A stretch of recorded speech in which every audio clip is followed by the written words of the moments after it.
remercie en premier lieu tous les présents, et spécialement les membres de jury, Dr Benazia et Dr M. Bernan, pardon. Et ils sont oubliés bien sûr notre encadreur, Mme Salam ici.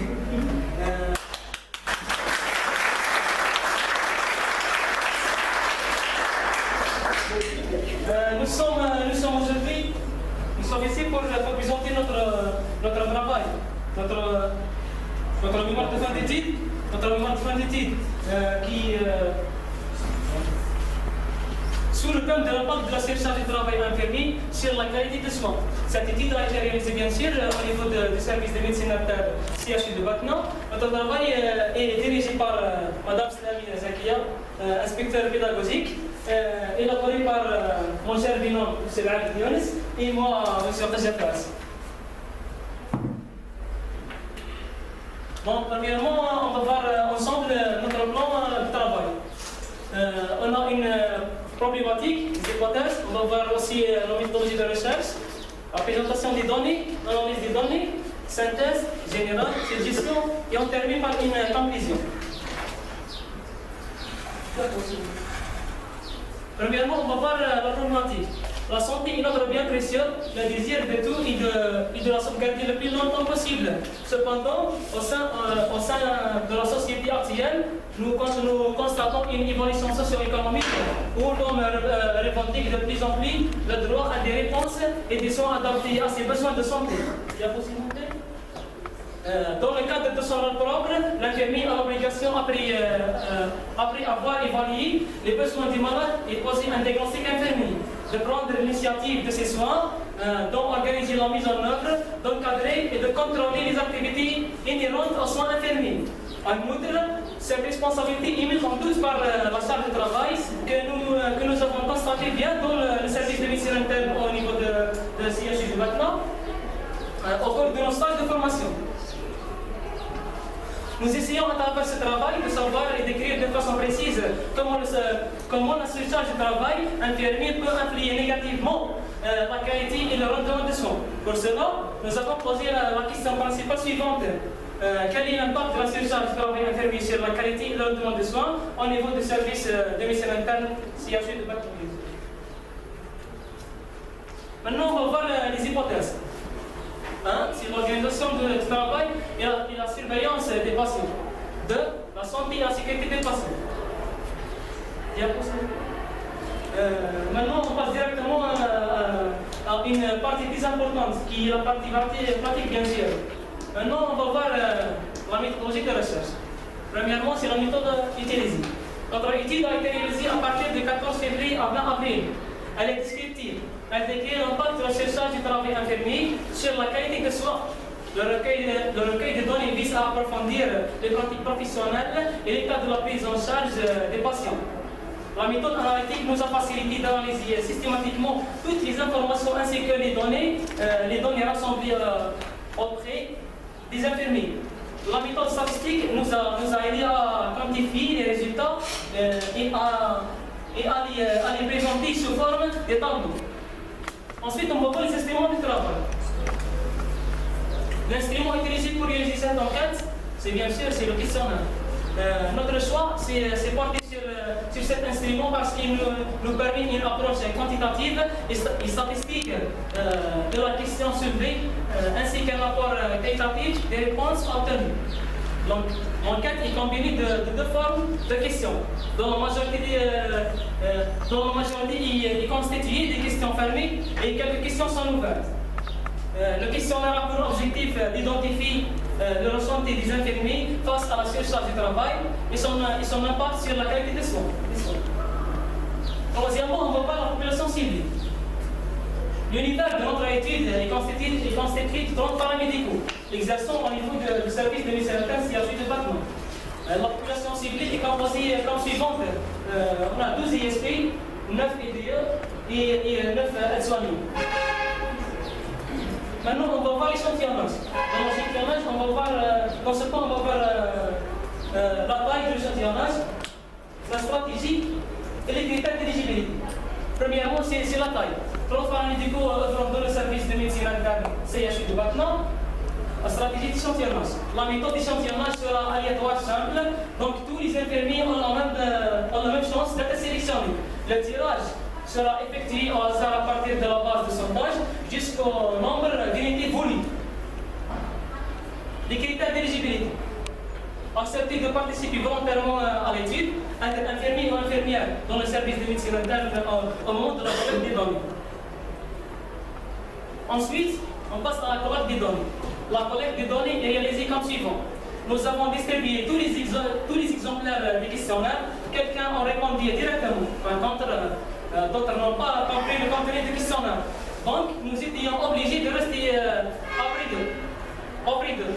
Pour l'explication, bien sûr, des points incompris. Après 2 jours, on a récupéré le questionnaire des autres personnes n'ayant pas pu répondre rapidement. Et maintenant, on va voir les limites méthodologiques. Lors de la réalisation de notre travail de fin d'études, effectué au service de médecine interne CHU de Vatnau, on a rencontré quelques difficultés. Qui sont, premièrement, c'est le temps insuffisant pour bien maîtriser. Pour bien maîtriser, bien sûr, notre thème. Deuxièmement, c'est l'occupation des infirmiers, ce qui nous a pris beaucoup de temps pour récupérer le questionnaire. Le manque de données et des informations spécifiques pour pourcentage et statistiques fiables. Et à la fin, c'est l'indispensabilité de notre encadreur. Maintenant, je vous laisse avec mon cher Benoît qui va vous présenter la réponse. Bonjour à tous. On passe à la présentation des données. Débute par la première question qui est: trouvez-vous qu'il y a une surcharge de travail dans le service? D'après le tableau UCA, on remarque que la majorité des personnes interrogées, soit 90%, affirment l'existence de la surcharge de travail au niveau du service. Deuxième question: trouvez-vous des difficultés dans l'organisation de votre travail? On remarque que 70% des membres de l'équipe interrogée rencontrent des difficultés dans l'organisation de leur travail, seulement 30% disent le contraire.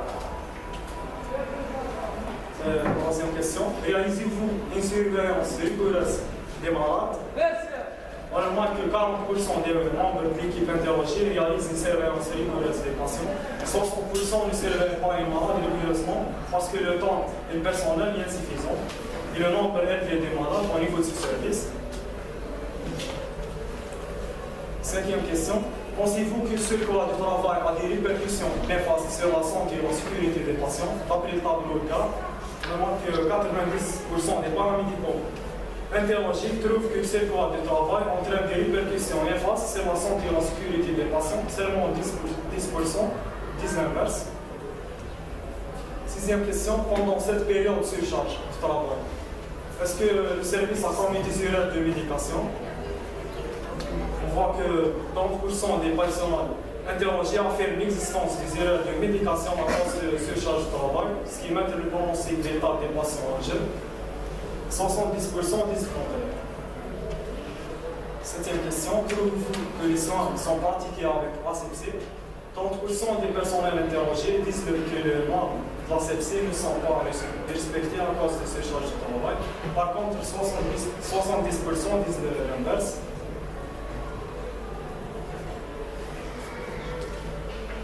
Question: pratiquez-vous les soins d'hygiène des malades? 70% des paramédicaux pratiquent les soins d'hygiène des malades. Le reste, soit 40%, ne pratiquent que les soins prescrits par le médecin. Question suivante: remarquez-vous que la surcharge de travail a des conséquences négatives sur la performance de l'infirmier, sur le rendement de son travail et sur sa santé? On remarque d'après le cas que la totalité des paramédicaux interrogés, voire 100%, affirment que la surcharge de travail a des conséquences négatives sur la performance de l'infirmier, sur le rendement de son travail et sur sa santé. Maintenant, on passe à l'analyse générale de notre étude. Après l'étude de l'analyse des questionnaires adressés à l'ensemble des paramédicaux exerçant au niveau du service de médecine interne du CHU de Vatnau, nous avons conclu que la plupart des paramédicaux du service de la médecine interne sont encore jeunes. C'est un avantage, ils peuvent encore apprendre et maîtriser bien leur métier. Un pourcentage considérable des paramédicaux avec une ancienneté professionnelle dans le service. il existe une insuffisance dans les moyens humains dans ce service, surtout les paramédicaux. Ce service souffre également de nombre élevé des patients hospitalisés en plus de l'hôpital du jour, ce qui confirme l'existence d'un surcharge de travail. La majorité des paramédicaux affirment que la surcharge de travail influence négativement l'organisation de travail et la coordination de l'équipe soignante. Il affirme aussi que la surcharge de travail peut entraîner des répercussions néfastes sur la santé et la sécurité des patients par mauvaise surveillance et les erreurs de médication et les fautes d'accès. Dernièrement, toujours selon les résultats obtenus, les paramédicaux interrogés trouvent que la surcharge de travail a des conséquences négatives sur la performance de l'infirmier, sur le rendement de son travail et sur sa santé. Puis, on va voir la synthèse générale de notre étude. D'après les résultats du questionnaire adressé aux paramédicaux du service de médecine interne du CHU de Batman, nous pouvons être sûrs de l'existence de la surcharge de travail au niveau de ce service. De la question unique. Et aussi que cette surcharge a un impact sur la qualité des soins. Question 5 et question 16 en conférence. Et suite à notre étude et analyse des résultats obtenus, nous trouvons que 1. Les paramédicaux rencontrent des difficultés dans l'organisation de leur travail, question 2. 2. Les paramédicaux ne trouvent pas le temps pour surveiller rigoureusement les patients, question 4. De 1 et 2, notre première hypothèse a été confirmée, qui est l'organisation du travail et la surveillance des patients. La santé et la sécurité des patients est en risque à cause de la surcharge de travail. La question 5, 16 et 7, 11 et 16 confirment notre deuxième hypothèse, la santé et la sécurité des patients. On passe maintenant à la suggestion. À partir de ce travail, nous avons la possibilité maintenant de suggérer des solutions qui contribueront à régler le problème de surcharge de travail au niveau du service de médecine interne du CHU de Vernon, afin d'améliorer le niveau de qualité des soins prodigués aux patients. De ce fait, nous vous proposons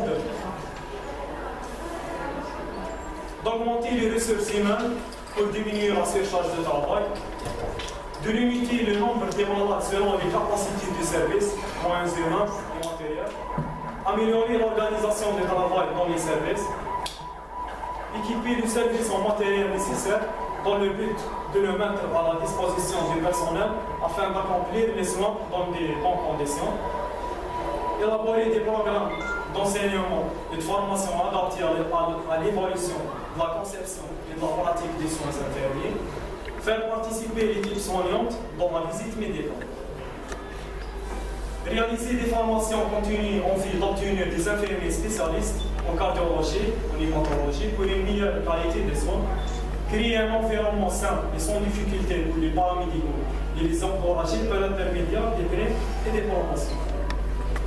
Enfin, on va conclure notre travail. Dans le cadre de son rôle propre, l'infirmier ou l'infirmière a l'obligation, après avoir évalué les besoins des malades et posé un diagnostic infirmier, de prendre l'initiative décisionnelle, d'organiser la mise en œuvre, d'encadrer et de contrôler les activités inhérentes aux soins infirmiers dans un contexte sain, sans difficulté et complexité. Parfois, l'infirmier confronte une surcharge de travail, qu'elle va dégrader la qualité des soins prodigués aux patients, et aussi va répercuter sur sa performance et sa santé.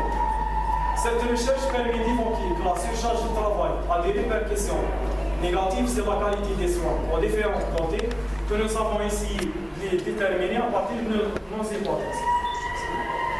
Cette étude met en évidence que la qualité des soins est dégradée à cause de la surcharge de travail infirmier. Comment elle est dégradée? Le personnel infirmier ne participe plus au diagnostic, ne réalise pas une surveillance rigoureuse des patients, ce qui explique l'apparition des complications graves chez les patients. La fréquence des erreurs de médication qui met en jeu le pronostic d'état des patients. L'absence de l'asepsie pendant le déroulement des soins et l'hygiène des malades, ce qui favorise les infections. Aussi une dégradation concernant la côté relationnelle, soignant-soignant. Ainsi, ce travail nous a permis de comprendre les causes principales de cette surcharge de travail infirmier dans les services, le service de la médecine interne du CHU de Vernon, qui sont flux de malades, moyens matériels insuffisants. Mais nous ne prétendons pas avoir clarifié tout le contour du sujet. Nous souhaitons que d'autres études soient menées par des futurs lauréats en soins infirmiers et même en caractère national pour approfondir cette étude.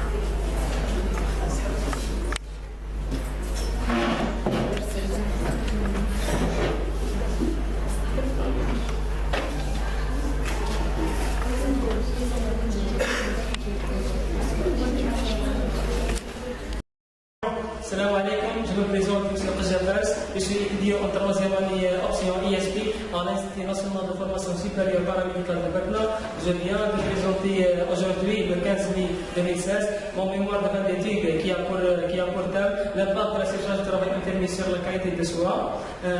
En l'occasion, je tiens à remercier Mme Stan Zakia, inspecteur pédagogique à l'Institut national de formation supérieure paramédicale de Batna, tout le staff pédagogique et administratif à l'Institut, nos enseignants, notre directeur des études et des stages, sont oubliés les collègues de la promotion 2016, notamment le groupe F. J'adresse mes sincères remerciements à toute ma famille, mes parents, mes frères et mes sœurs, et sont oubliés bien sûr la charmante princesse Marobaton. Merci. Salut, je me présente M. Abdionis, étudiant en troisième année option ISP à l'Institut national de formation supérieure paramédicale de Batna. Je viens juste de terminer la présentation de mon mémoire de fin d'études qui porte comme thème l'impact de la surcharge de travail sur la qualité des soins. En l'occasion, je tiens à remercier mon cher Béran Qajafas, mon encadreur, Mme Stan Zakia, inspectrice pédagogique à l'Institut national de formation supérieure paramédicale de Batna, mes enseignants et enseignantes, et tout le staff pédagogique de l'Institut. Sans oublier notre directeur des études et des stages. J'adresse mes remerciements à mes collègues de la promotion 2016, notamment le groupe F, sans oublier ma petite famille, mes parents, mes frères et sœurs, et merci.